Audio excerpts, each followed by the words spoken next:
Ciao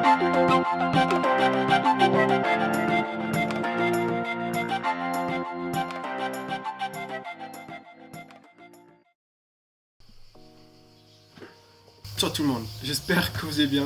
Pour ma part, ça va très bien. Aujourd'hui, on se retrouve en Toscane. On est en Toscane dans une petite maison assez sympathique. Et aujourd'hui, j'ai décidé de vous faire un autre format au lieu de faire une vidéo de 3 minutes avec beaucoup d'images intenses de voyage. Je me suis dit, on va se poser.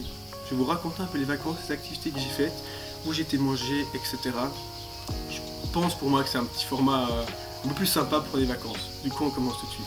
On est parti à 7h30 de la maison où j'habite dans le canton de Fribourg en Suisse parce qu'on a vraiment beaucoup de routes. On avait 687 km qui est égal à peu près à 7h40 de voiture sans aucune pause. Comment dire, vous pouvez rajouter facilement 2 heures en faisant des pauses pour manger, pour aller aux toilettes, etc. On a pris la direction du col du Saint-Gothard et ensuite on a pris la direction de Bibona en Toscane. Bibona en fait c'est une ville qui se situe à 52 minutes de Pise, Pise qui est une ville beaucoup plus connue. Du coup on est arrivé à Bibona le soir, vers, je sais plus quelle heure il était, vers 4h, 5h, on avait loué en fait une petite maison dans la campagne, elle est vraiment sympa. Elle a une ambiance vraiment, je sais pas comment dire, mais elle est vraiment sympa, c'est vraiment cool, il y a une belle terrasse, là c'est où je vous parle. On a vraiment une belle vue, on a un village juste à gauche là, on a tous les soirs un magnifique coucher de soleil. À ma droite là, c'était juste une petite maison vraiment sympa, perdue au milieu de la nature avec le chant des criquets, des animaux et tout ça. Après bien sûr la maison, je pense qu'en voyage c'est pas forcément, faut avoir une maison assez sympa, assez cosy où on se sent bien, mais la plupart du temps on est en dehors de la maison, on est juste là pour dormir et pour manger le soir. Nos journées en fait se résumaient à ça, on se réveillait, on déjeunait, on allait acheter tout ce qu'il nous fallait pour le pique-nique de midi, de la focasse, du pain, etc.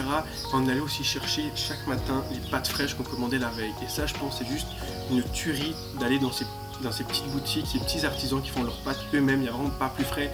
Et c'est vraiment juste une tuerie ces pâtes. Vous le commandez le soir même, combien de kilos vous voulez, vous allez chercher le lendemain matin, vous les faites à midi, il faut les faire tout de suite parce que c'est les pâtes fraîches et elles sont juste excellentes. Et après, on a fait, on dit mais les courses du matin, on se dirigeait vers la plage, on mangeait, on se reposait. C'est vraiment des vacances, comment dire, relaxantes, on se reposait, on faisait pas grand chose, on n'avait pas besoin de réfléchir à 106 000 activités à faire. On était là, on se baignait, on jouait au raquette, au ballon, on dormait. C'est vraiment des vacances cool je trouve. On a quand même fait un jour, on a visité deux petites villes en fait qu'il faudrait visiter en Toscane, qui étaient en tout cas proches de chez nous, pas trop loin en voiture, qui est Volterra et San Gimignano. On a commencé par Volterra, qui est une ville qui est située dans la province de Pise. Volterra compte à peu près 11 200 habitants et se situe à 550 mètres d'altitude. Comment vous dire que c'est assez haut pour l'Italien en tout cas.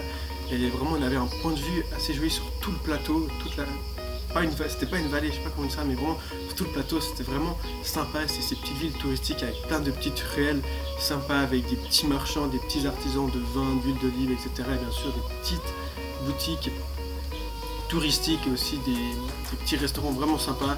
Et je pense, si vous allez en tout cas en Italie, en Toscane, il faut visiter ces petits villages. Ensuite, on a mangé à Volterra et ensuite on est parti direction San Gimignano, qui est beaucoup plus touristique en fait. C'est une sorte de... c'est des anciennes fortifications, en fait, des anciennes murailles avec 4 tours. Et là-bas, il y a vraiment pas mal de touristes par contre. Mais c'est vraiment... il y a quand même un petit charme, ces petites villes italiennes, je trouve, ces petites ruelles, ces petites boutiques, etc. Comment vous dire que l'Italie sonne de toute façon avec bonne nourriture, que ce soit les pâtes, les pizzas, les glaces et tout ce que vous voulez. C'est vraiment la meilleure nourriture du monde pour ma part, l'Italie. Et comment vous dire que ici où on est, on a loué une petite maison et le propriétaire a un immense domaine. Il y a des tomates, des courgettes, des oliviers et je sais même pas encore ce qu'il a, mais il a vraiment un immense domaine, il y a vraiment plein de trucs. Et ce qui est vraiment sympa, c'est que le propriétaire en fait a une maison juste à côté de nous et il fait chambre d'hôte, c'est-à-dire on dit un restaurant. Et nous on a décidé de réserver mardi soir. Comment vous dire qu'on n'a pas été déçus. On a commencé tout d'abord par les petits antipasti, tout ce qui est salami, viande séchée, etc. On a ensuite enchaîné par une entrée qui était les pâtes à la bolognaise, deuxième entrée qui était un gratin d'aubergine. Après il y a le premier plat qui était des patates, des légumes avec des fines tranches de porc. Et il y a encore le deuxième plat qui était juste de la viande, des petites tranches de bœuf vraiment toutes fines, c'était juste excellent. Et ensuite on a eu le dessert avec le limoncello bien entendu. Et ce qui est vraiment bien, c'est que tout est produit local, tout est produit sur son domaine, que ce soit la viande, le vin, le limoncello. Et c'est ça qui est vraiment bien. C'était vraiment bon, on n'était vraiment pas déçus et je pense, peu importe où vous allez, peu importe où vous voyagez, le meilleur endroit où vous pouvez manger, c'est soit c'est une personne locale, soit c'est une personne comme ça en fait, qui a une petite chambre d'hôte et qui produit tout lui-même. Donc, franchement, tout venait de ses terres à lui et ça se voyait, il était passionné, il nous racontait ça, toutes les terres qu'il avait, tout ce qu'il cuisinait, et il était vraiment passionné et c'était vraiment bon.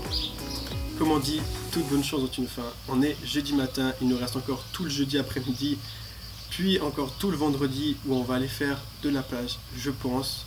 Et ensuite on devra rentrer malheureusement dans le canton de Fribourg en passant par Pise pour aller visiter en fait la ville de Pise et la fameuse tour.